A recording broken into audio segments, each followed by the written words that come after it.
नमस्कार दोस्तों, जय हिंद जय भारत। मैं हूँ C L Saini, CDRK Saini BEd classes में आप सभी का हार्दिक स्वागत है, अभिनंदन है। दोस्तों, हमारे इस चैनल के माध्यम से आप सभी के लिए पाठ योजना निर्माण कार्यक्रम चलाया जा रहा है, जिसके अंतर्गत आप द्वारा हमारे इस हेल्पलाइन नंबर पर जो भी पाठ योजना के टॉपिक हमें सेंड किए जाते हैं, उन्हें हमारे द्वारा बनाने का प्रयास किया जाता है, आपको समझाने का प्रयास किया जाता है कि आप इन टॉपिक्स पर किस तरह लेसन प्लान बना सकते हैं। तो दोस्तों, आज की लाइव क्लास में हम हिंदी व्याकरण पाठ योजना क्रमांक 9 के अंतर्गत पर्यायवाची शब्द पर पाठ योजना का निर्माण करना आपको बताएंगे।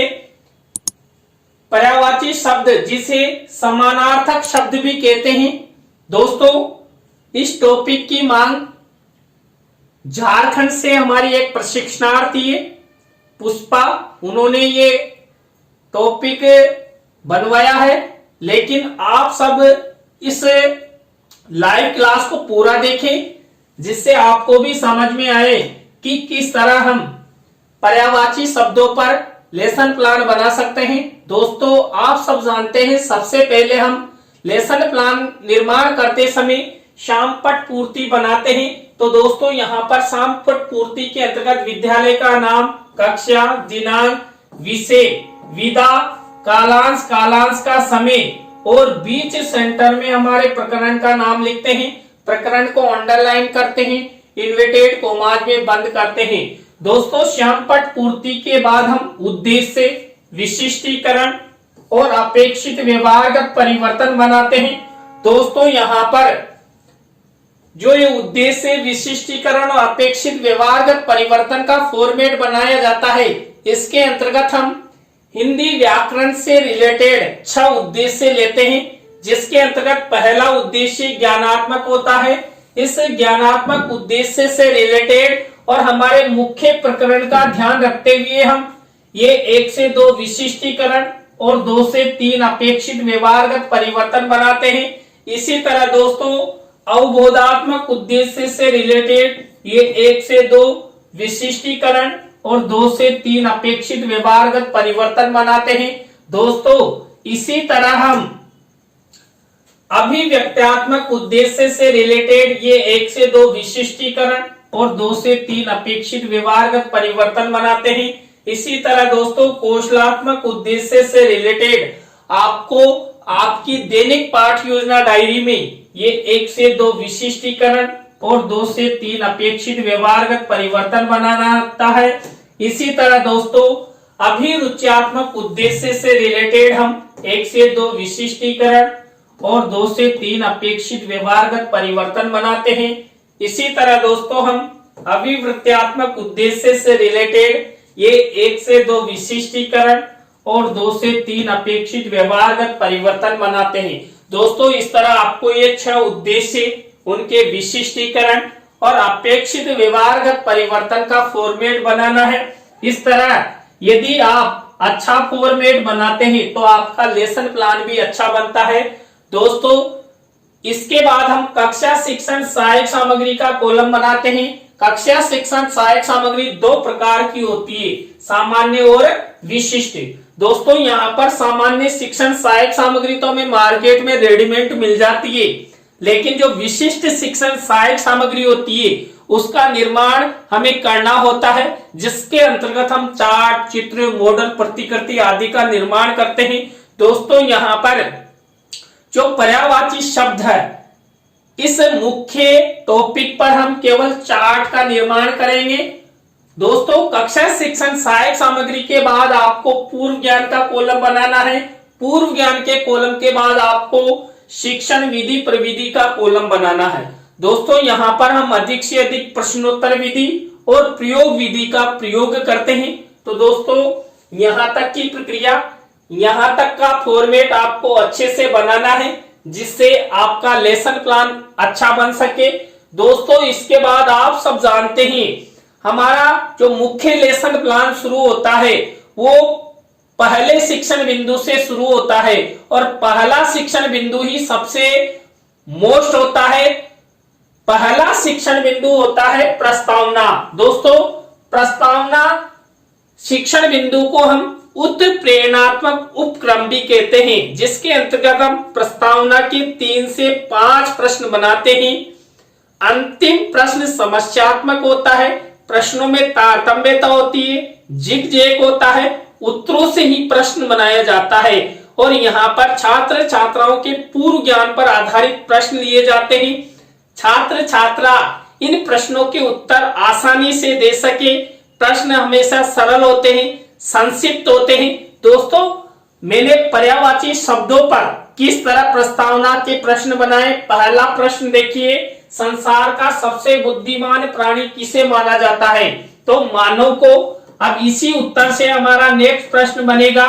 तो यहाँ पर मानव शरीर के किस अंग द्वारा अन्य दृश्यों को देखता है? जो मानव होता है ना, वो शरीर के किस अंग के द्वारा अन्य दृश्यों को, मान लीजिए आप मुझे देख रहे हैं या मैं इस श्यामपट्ट को देख रहा हूं या जिससे मैं शूटिंग कर रहा हूं उनको देख रहा हूं, तो ये सब देख रहा हूं मैं मेरे शरीर के अंग यानी कि आंख के द्वारा। अब इसी उत्तर से हमारा नेक्स्ट प्रश्न बनेगा, आंख को प्रदर्शित करने वाले अन्य समानार्थी शब्दों को क्या कहते हैं? देखिए, मान लीजिए ये आंख है। अब आंख के समानार्थी, आंख के अलावा कोई सा भी शब्द हो सकता है, उसके समानार्थी जो प्रदर्शन करते हैं ऐसे शब्दों को क्या कहा जाता है? उन्हें समानार्थक शब्द कहा जाता है। अब इसी उत्तर से हमारा नेक्स्ट प्रश्न बनेगा, किसी शब्द के समानार्थक शब्दों को किस नाम से जाना जाता है? दोस्तों, कोई सा भी शब्द और उसके समानार्थक अनेक शब्द होते हैं तो उन्हें हम पर्यायवाची शब्द कहते हैं। अब इसी उत्तर से हमारा नेक्स्ट प्रश्न बनेगा, पर्यायवाची शब्दों के बारे में आप सब क्या क्या जानते हो? तो अंतिम प्रश्न समस्यात्मक हो गया। यहाँ पर उत्तरों से प्रश्न बनाए गए, प्रश्नों में तारतम्यता, जिग-जैग है। तो दोस्तों, इस तरह आपको एक प्रस्तावना के प्रश्न बनाने ही। प्रस्तावना के प्रश्नों के बाद आपको उद्देश्य कथन करना है।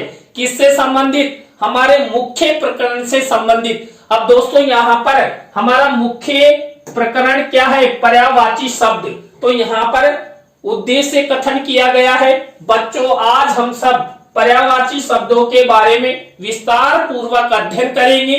तो दोस्तों, आप सब बने रहें हमारे साथ, हमारे इस चैनल के साथ। और दोस्तों, यदि आप हमारे इस चैनल पर पहली बार आए हैं तो हमारे इस चैनल को सब्सक्राइब करें और पास ही बने बेल आइकन को जरूर दबावें। दोस्तों, यहां तक की प्रक्रिया, यहां तक का फॉर्मेट आपको इस तरह बनाना है। अब यहां से कुछ परिवर्तन होता है क्योंकि यहां पर व्याकरण की पाठ योजनाओं में हम अलग अलग फॉर्मेट अपनाते हैं। तो यहाँ पर पर्यायवाची शब्दों की पाठ योजना का फॉर्मेट, तो यहाँ पर हमने प्रस्तावना, उद्देश्य कथन, इसके बाद हमारा 3rd नंबर का शिक्षण बिंदु होता है प्रस्तुतिकरण यानी कि लेसन प्रेजेंटेशन। इसके अंतर्गत ही हम पूरा लेसन निर्माण करते हैं। तो दोस्तों, यहाँ पर आप सब जानते हैं कि जब हम बच्चों को व्याकरण पढ़ाते हैं तो यहाँ पर हम लेसन प्लान का निर्माण कर रहे हैं। तो सबसे पहले छात्रों को उदाहरण बताए जाएंगे, उसके बाद हम नियम की ओर चलेंगे। तो यहाँ पर सबसे पहले उदाहरण छात्रों को बताया जाएगा। तो हम अपनी दैनिक पाठ योजना डायरी में भी उदाहरण लिखेंगे। तो यहाँ पर पहला उदाहरण है सूर्य। अब यहाँ पर ये सूर्य उदाहरण है, इससे संबंधित कुछ प्रश्न किए जाएंगे। तो यहाँ पर दोस्तों मैंने एक सेंटेंस लिखा है, देखिए, सूर्य पूर्व दिशा में उदय होता है।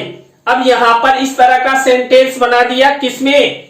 श्यामपट्ट कार्य वाले कॉलम में, और ब्लैक शीट का निर्माण करके इस तरह मिनिएचर बनाया है। अब यहाँ पर इस सेंटेंस में से ही प्रश्न पूछे जाएंगे।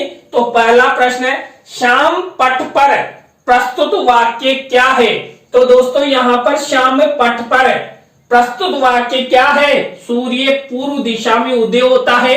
अब इसी ये हमको सेंटेंस छात्रों ने बता दिया है। तो दूसरा प्रश्न किया गया है, प्रस्तुत वाक्य में रेखांकित पद क्या है? रेखांकित पद है सूर्य।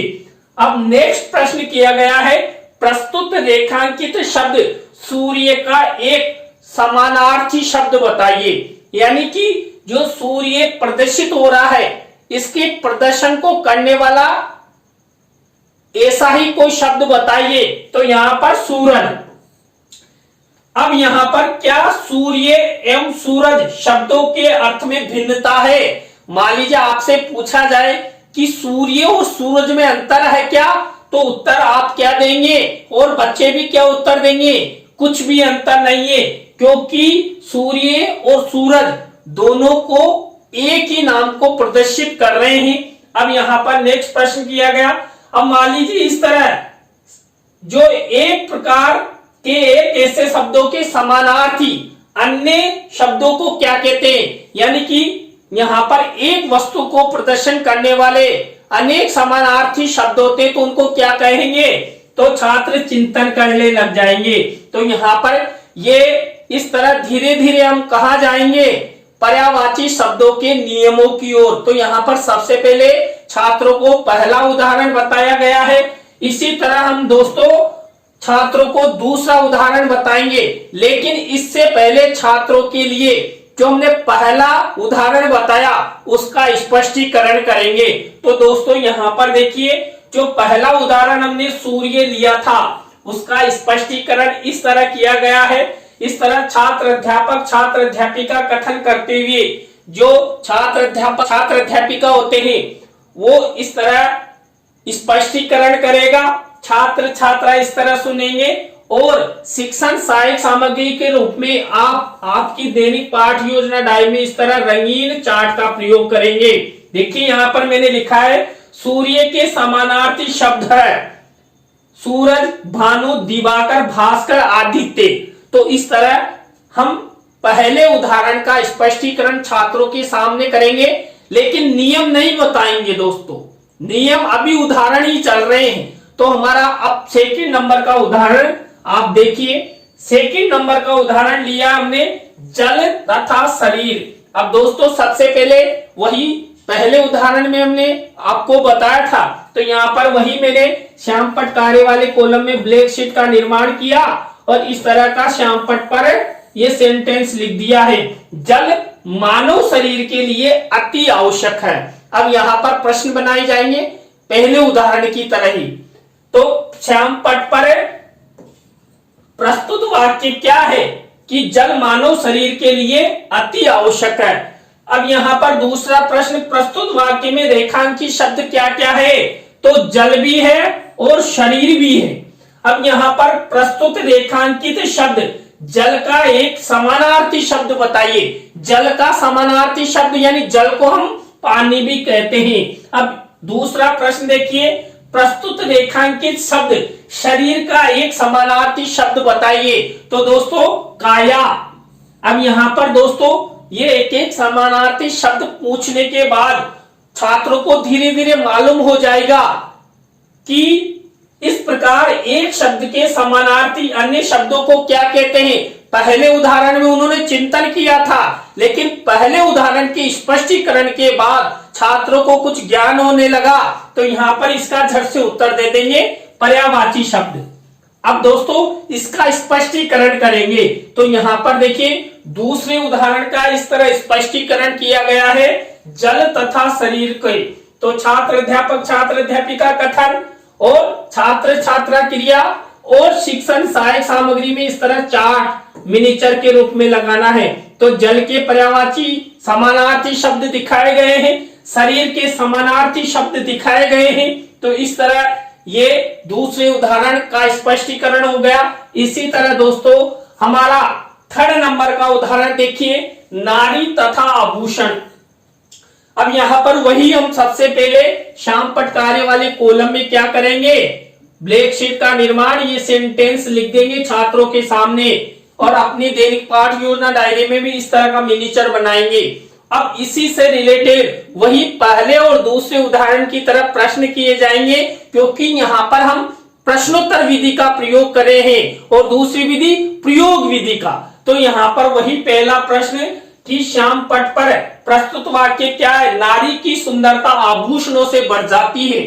दूसरा प्रश्न, प्रस्तुत वाक्य में रेखांकित शब्द क्या है, नारी तथा आभूषण।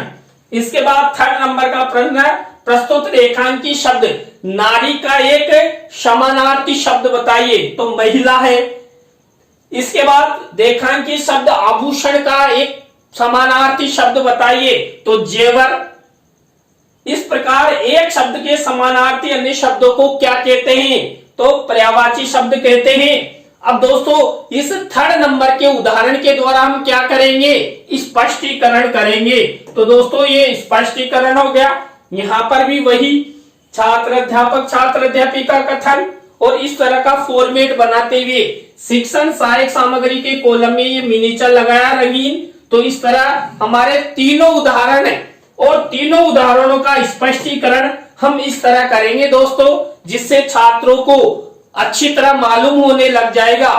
अब इसके बाद हम क्या करेंगे, इसके बाद हम छात्रों को नियमीकरण की ओर ले जाएंगे, नियम बताएंगे। तो यहाँ पर देखिए, यहाँ पर हमारा नेक्स्ट शिक्षण बिंदु हमने बनाया है पर्यायवाची शब्दों की परिभाषा का स्पष्टीकरण। तो यहाँ पर छात्रों को नियम बताया, यानी कि पर्यायवाची शब्द की परिभाषा यहाँ पर बताएंगे। तो इस तरह का एक फॉर्मेट बनाएंगे और शिक्षण सहायक सामग्री के कॉलम में आपको एक रंगीन मिनीचर लगाना है। इस मिनीचर में क्या करना है, पर्यायवाची शब्द की परिभाषा का स्पष्टीकरण करना है। अब दोस्तों यहाँ पर पर्यायवाची शब्दों की परिभाषा आपको दिखाई नहीं दे रही है ना, ये हमारे पास 2.5 लाख रुपए का पेन है। ये 2.5 लाख रुपए के पेन में इतनी क्षमता है, ये आपको सब कुछ दिखा सकता है। तो दोस्तों अभी ये पर्यायवाची शब्दों की परिभाषा दिखाएगा, तो भाई दिखा दे जल्दी से।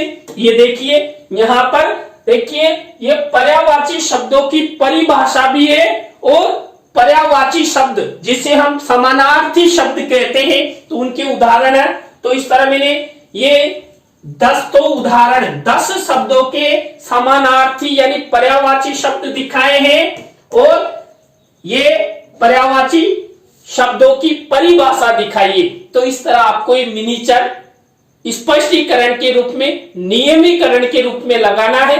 तो दोस्तों यहां तक की प्रक्रिया, यहां तक का फॉर्मेट इस तरह आपको बनाना है।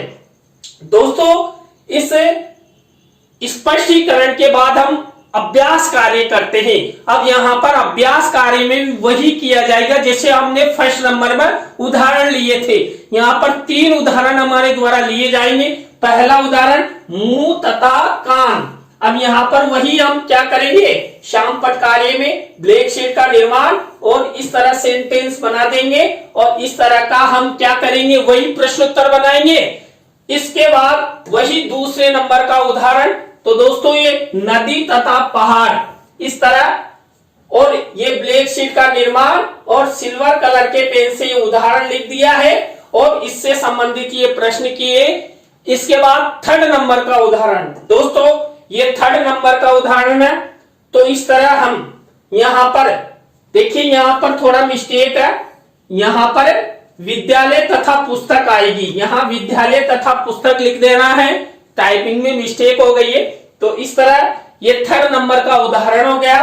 तो दोस्तों इस तरह हम अभ्यास कार्य के अंतर्गत 3 उदाहरण लेकर छात्रों का पूर्णतः है उनके मन में जो भी संकोच होता है वो सब कुछ खत्म कर देते हैं। यानी कि छात्रों को पर्यायवाची शब्दों के बारे में, उनके उदाहरणों के बारे में, उनकी परिभाषाओं के बारे में सब कुछ स्पष्टीकरण कर देते हैं। दोस्तों इसके बाद हमारी नेक्स्ट प्रक्रिया, नेक्स्ट शिक्षण बिंदु आता है मूल्यांकन प्रश्नों का। अब दोस्तों यहाँ पर हमारा मुख्य प्रकरण है पर्यायवाची शब्द। इससे रिलेटेड ही हम क्या करेंगे, इससे रिलेटेड ही हम मूल्यांकन प्रश्न बनाएंगे। तो यहाँ पर दोस्तों मैंने 3 तरह के मूल्यांकन प्रश्न बनाए, वस्तुनिष्ठ, रिक्त स्थानों, सत्य असत्य या लघुत्रात्मक, अति लघुत्रात्मक से रिलेटेड। तो इस तरह आपको आपकी दैनिक पाठ योजना डायरी में इस तरह ब्लैक शीट का निर्माण करना है और इस तरह सिल्वर कलर के पेन से ये मूल्यांकन प्रश्न लिख देने हैं।